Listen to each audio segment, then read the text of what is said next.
جس کے حوالے سے میں محمد جو ہے ریاض علیمی صاحب ہمارے ساتھ موجود ہیں. میں آپ سے ایک سوال کرنا چاہتا ہوں کہ یہ تو فزیکل چیلنجز ہے نا, بٹ اگر ہم اسلامک اس میں دیکھیں, اسلامک پوائنٹ آف ویو سے دیکھیں, میں یہ سمجھتا ہوں کہ ہمارے اسلامک اسٹڈیز کے اندر جس طرح ہم نے اپنے ٹائم پہ پڑھا تھا نا, وہ ساری چیزیں اب نہیں ہیں. یہ مجھ سے بہتر آپ جانتے ہیں کیونکہ آپ فیلڈ کے اندر ہیں. کافی ساری ایسی بنیادی چیزیں ہوتی ہیں جو ہمارے عقائد سے, اللہ پاک کی توحید سے, نبی کی رسالت سے اور بہت ساری چیزوں سے جو ہے نا بہت مینڈیٹری ہمارے بچوں کو پتہ ہونا, ان کو نہیں پتہ. آپ اس حوالے سے کیا کہتے ہیں کہ نصاب میں ہے, اپڈیٹڈ ہے, یا کیا آپ کو تو سب پتہ ہی ہے اس بارے میں؟ بہت شکریہ. بسم اللہ الرحمن الرحیم.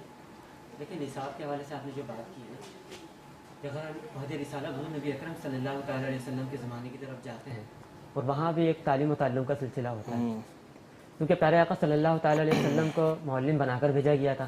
سارا سلسلہ ہی تعلیم و تعلم کا تھا. وہاں کے نصاب کی اگر ہم بات کرتے ہیں تو کچھ چیزیں ہمیں ایسی نظر آتی ہیں جو رہتی دنیا تک ہمارے لیے رہنمائی کر رہی ہوں. ایسا نہیں ہے کہ وہ صرف اس وقت تک محدود تھیں, آگے کے زمانے میں ان سے ہم کوئی رہنمائی نہیں لے سکیں گے, ایسا ہرگز نہیں ہے. بالکل ایسی ایک روایت ملتی ہے کہ حضرت نبی اکرم صلی اللہ تعالی وسلم نے فرمایا کہ اپنے بچوں کو 3 چیزیں سکھاؤ.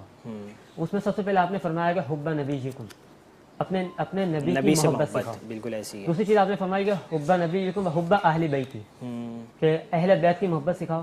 اور تیسری چیز آپ نے فرمایا کہ قراءۃ القرآن, کیا بات, قرآن کی تعلیم دو. یہ 3 چیزوں کو آپ بنیاد بنا کے اگر موجودہ نظام تعلیم میں اور نصاب میں ہم ان چیزوں کو شامل کریں تو یقینی طور پر یہ ہمارا پورا نصاب بالکل میچ ہو سکتا ہے.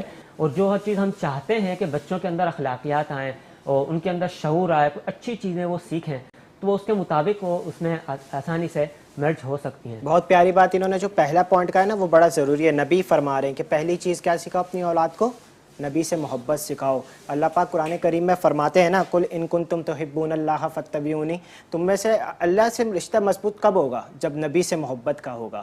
تو یہ نبی نے جو 3 باتیں بتائی ہیں نا, ان میں جو پہلی پریورٹی ہے اپنی اولاد کو نبی سے محبت سکھاؤ. نبی سے محبت کب سکھاؤ گے, جب ان کی سیرت سکھاؤ گے, جب ان کے بارے میں بتاؤ گے, جب ان کی سیرت کو ان کی زندگیوں میں ڈالنا ان کو بتاؤ گے, یہ تب محبت کرنا سیکھیں گے. میں آپ کی بات کو آگے بڑھاتا ہوں کہ حضور کی سیرت کی جو آپ نے بات کی, تو صحابہ کرام کے جب ہم دیکھتے ہیں کہ ان کا دور میں نصاب تعلیم کیا تھا, صحابہ کرام فرمایا کرتے تھے ہم اپنے بچوں کو حضور کی سیرت یعنی غزوات کی تعلیم اس طرح دیا کرتے تھے جس طرح قرآن کی آیات پڑھایا کرتے تھے. تو مطلب حضور کی سیرت کی تعلیم اس انداز سے اور غزوات کی تعلیم وہ اس انداز سے دیتے تھے, اس کو لازمی جز بالکل ضروری سمجھا کرتے تھے, پھر اس کے متعلق تعلیم دیا کرتے تھے اور انہیں بتایا کرتے تھے.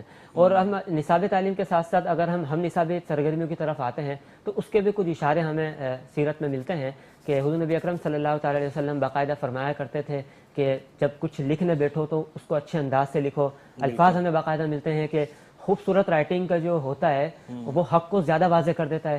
آج بھی آپ اگر موازنہ کریں, 2 خطوط آپ کے پاس ہو, ایک اچھی رائٹنگ میں ہو, ایک تھوڑی سی رائٹنگ گندی ہو, تو نیچرلی طور پہ آپ اچھی رائٹنگ والے کو ترجیح دیں گے اور اسے اٹھا کر دیکھیں گے. تو یہ چیز بھی ہمیں حضور علیہ الصلوۃ والسلام کی تعلیمات میں سے ملتا ہے. اس کے ساتھ ساتھ اگر ہم آتے ہیں آگے کی طرف, تو حضور نبی اکرم صلی اللہ علیہ وسلم نے باقاعدہ فرمایا کہ با کو تھوڑا سا لمبا کر دو جی, اور سین کے شوشوں کو واضح کرو اور میم کی جو گلائی ہے اس کو واضح کرو. تو یہ اس طرح کی چیزیں, چھوٹی چھوٹی چیزیں ہوتی ہیں جو تعلیم کے لیے, بچوں کو سکھانے کے لیے انداز ہمیں بتایا گیا ہے. اور ہم اگر تقریری مقابلوں, تحریری مقابلوں کی طرف آتے ہیں جو آج کے زمانے میں ہم اس طرح کے کمپٹیشنز کروا رہے ہوتے ہیں, تو اس کی اشارے بھی ہمیں, اس کا اشارہ بھی ہمیں سیرت میں ملتا ہے. وہ اس طرح کے ایک مطلب حضور نبی اکرم صلی اللہ تعالیٰ علیہ وسلم کے پاس ایک خط آیا. خط آنے کے بعد آپ نے اسے پڑھا تو آپ نے فرمایا, صحابہ کرام تشریف فرما ہے بیٹھے ہیں, تو آپ نے فرمایا کہ اس کا جواب کون لکھے گا. تو ایک صحابی کھڑے ہوتے ہیں, حضرت عبداللہ بن ارقم غالباً نام ہے, وہ فرماتے ہیں کہ حضور اس کا جواب میں لکھوں گا. تو آپ صلی اللہ علیہ وسلم آپ فرماتے ہیں کہ ٹھیک ہے آپ اس کا جواب لکھیں. اس کا جواب لکھنے کے بعد آپ کی خدمت میں پیش کیا گیا, تو آپ نے اسے پڑھا تو بہت پسند فرمایا اور اسی خط کو, جواب کو واضح نافذ فرما کر آگے روانہ فرما دیا. تو ایک تربیت تھی کہ ایک لکھنا سکھانا کہ لکھنا کس طرح سے ہے. تقریری مقابلے کی طرف ہم آتے ہیں تو ایک مطلب حضور نبی اکرم صلی اللہ تعالی وسلم تشریف فرما ہے, صحابہ کرام بیٹھے ہوئے ہیں اور حضرت ابوبکر صدیق رضی اللہ تعالیٰ عنہ بھی ہیں, حضرت عمر فاروق بھی ہیں, سب ہیں. حضور نبی اکرم صلی اللہ علیہ وآلہ وسلم نے مختصر خطبہ ارشاد فرمایا. آپ نے خطبہ ارشاد فرمانے کے بعد حضرت ابوبکر صدیق سے فرمایا کہ آپ بھی خطبہ دیجیے. حضرت ابوبکر صدیق رضی اللہ تعالیٰ عنہ نے خطبہ دیا اور آپ کا ادب کا لحاظ رکھتے ہوئے تھوڑا سا مختصر کر دیا اور آپ تشریف فرما ہو گئے.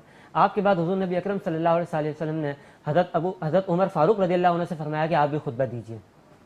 آپ کھڑے ہوئے تو آپ نے ادب کا لحاظ رکھتے ہوئے حضور سے بھی تھوڑا مختصر کیا، اور ادب کا لحاظ رکھتے ہوئے حضرت ابو بکر صدیق رضی اللہ عنہ سے بھی تھوڑا سا مختصر خطبہ دیا۔ اس کے بعد آپ نے کسی ایک اور شخص سے فرمایا کہ آپ بھی خطبہ دیجیے۔ انہوں نے جب خطبہ دینا شروع کیا تو انہوں نے کافی طویل اور لمبا خطبہ کر دیا۔ حضور نبی اکرم صلی اللہ تعالیٰ علیہ وسلم نے فرمایا کہ آپ بیٹھ جائیے، انہیں بیٹھنے کا حکم دیا۔ اس کے بعد حضرت عبداللہ بن مسعود رضی اللہ عنہ کو حکم دیا کہ آپ بھی خطبہ دیجیے۔ حضرت عبداللہ بن مسعود رضی اللہ عنہ نے انتہائی مختصر اور جامعت کے ساتھ ایسا خطبہ دیا کہ حضور نبی اکرم صلی اللہ تعالیٰ علیہ وسلم نے اسے انتہائی اور بے حد پسند فرمایا۔ اور ایک تعلیم ہمیں اس طرح سے دی کہ جب آپ کسی سے بات کرنے لگیں، اپنی بات آگے پہنچانے لگیں، ڈائلاگ کسی سے کرنے لگیں، اسلام کی تعلیم دینے لگیں، کسی کو کوئی چیز سمجھانے لگیں، تو خیر الکلامی ما قل و دل، یہ خوبصورت جملہ جو ہے ہمیں ملتا ہے کہ بہترین کلام وہی ہے جو مختصر ہو اور دلیل کے ساتھ بات ہو۔ تو اس طرح کی کمپٹیشنز جو ہم کروا رہے ہوتے ہیں، اس کا اصل مقصد یہی ہوتا ہے کہ بچوں کو سیرت النبی صلی اللہ تعالیٰ علیہ وآلہ وسلم کی روشنی میں ان چیزوں سے آگاہ کرایا جائے، اور جس انداز سے حضور نے تعلیم فرمائی تھی کہ کسی چیز کو بات کرنے کا انداز، کسی چیز کو آگے بڑھانے کا کیا انداز ہونا چاہیے، کیسا ہونا چاہیے، اس کی صورت میں ہم یہ ساری چیزیں ماشاءاللہ بہت ہی پیاری گفتگو جو ہے وہ محمد ریاض علیمی صاحب فرما رہے ہیں۔ اسی کے ساتھ یہاں پہ وقت ہوا ہے ایک بریک کا، بریک کے بعد واپس آتے ہیں۔ السلام علیکم ورحمۃ اللہ۔